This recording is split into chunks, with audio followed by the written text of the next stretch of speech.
So I'm kind of ringing the same bell I did last summer when Metroid Dread was announced and how I made a video talking about that, emphasizing I'm not a Metroid fan, I hope to be soon. But Dread piqued my interest and I wound up buying almost every main Metroid game as a result of that, including Dread on launch day, and expressing, hey, I'm not too keen on Metroid at the moment, but Dread looks awesome, the game has a whole history behind it, and is a big deal for several reasons, etc, and I'd love to get into the series and whatnot. I'm essentially feeling the same with that for Kirby and the Forgotten Land, the newest Kirby game that's coming out in less than 10 days from now, next Friday. I figured these kinds of videos could be fun or interesting watches or listens for viewers, getting that perspective from someone who's nowhere near as well versed in a specific series as fans of that series, but still inputting a good amount of intrigue and curiosity as sort of entertainment for those veterans, and maybe encouraging others who aren't too big on that same series too. Weirdly enough, yeah, I'm hardly versed in anything Kirby, if at all. The only game in the series I've played because of friends' copies is Kirby Air Ride. I can at least call myself an Air Ride enjoyer. That game is mad fun. I love City Trial, and I have the NES and SNES Classics, so I do have access to Adventure and Superstar and whatnot, but yeah. Anything else I know about Kirby is not shocking, solely because of Smash Brothers, and being a Mario fan slash platformer fan, Kirby's always had at least a little bit of a small interest on my radar, but never a forefront of it or a top priority, you know what I mean? But from what I understand, Kirby's one of those platformers that's a feel-good platformer. I do understand and know Kirby has a lot of lore and atmospheric storytelling that any marketing or PR surrounding most Kirby games leads unsuspecting people to believe.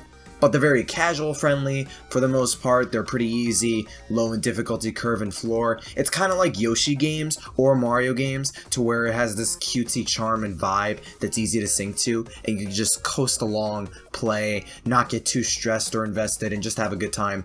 Again, a feel-good platformer. But ever since the first trailer for Forgotten Land back in September, I'm fairly sure that's the first time I've ever been sold on a Kirby game. And each trailer keeps reaffirming my decision on the game, and a lot of people's anticipation for the game as well. Forgotten Land looks awesome, and I really want to get it.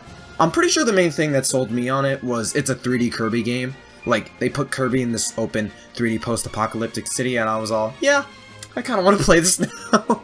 Yeah, 3D games I prefer more than 2D ones. Okay, at least using my Mario fanaticism as an example, and how much I like the 3D Mario games, you give me a 3D platformer or just a 3D game period, I'm going to be more interested in that than most other games, which is also funny because a lot of people were comparing Forgotten Land initially to Mario Odyssey, with it being Kirby's big outing in 3D, being like, oh, it's Mario Odyssey but Kirby, how innovative and ambitious and different this game looked for Kirby. Then Nintendo released a demo last week, to which more people were comparing it more to Mario 3D World based on its linear level progression system. Either way, a 3D Kirby would interest me more than a 2D one, and that's also another big thing with why this game looks awesome.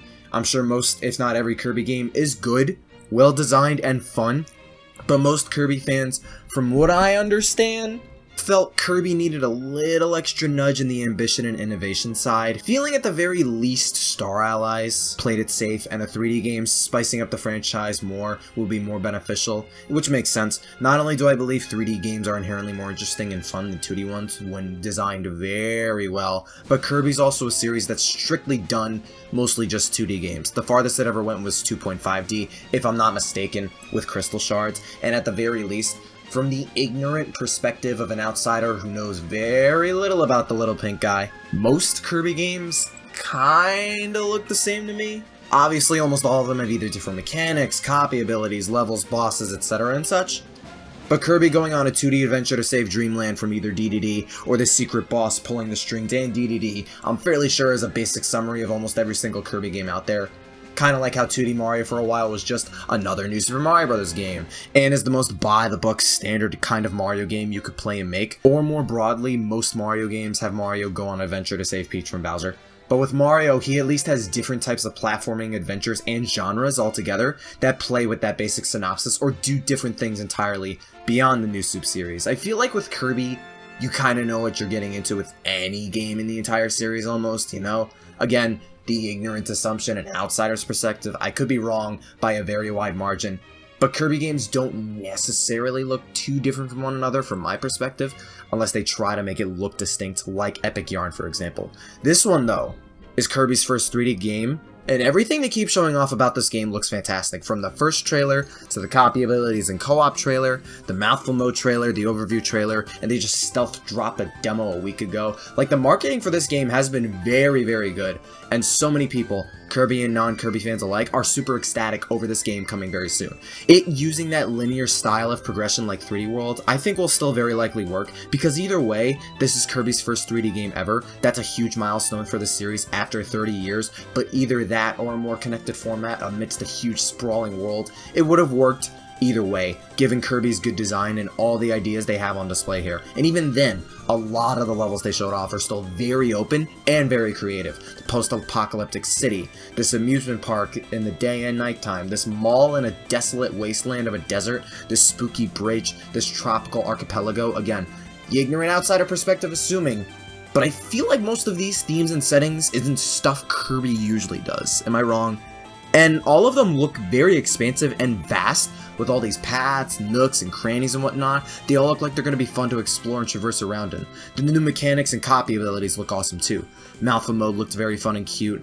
That's technically one comparison to Odyssey, the capture mechanic, how Mario can utilize inanimate objects to his disposal. This is effectively the same idea. Kirby barely swallowing a car to move, that's funny. Kirby is just a funny idea. The cone piercing cracks, a vending machine spitting out cans, the drill ability looks cute. Kirby also gets a blunderbuss. How many memes I've saw.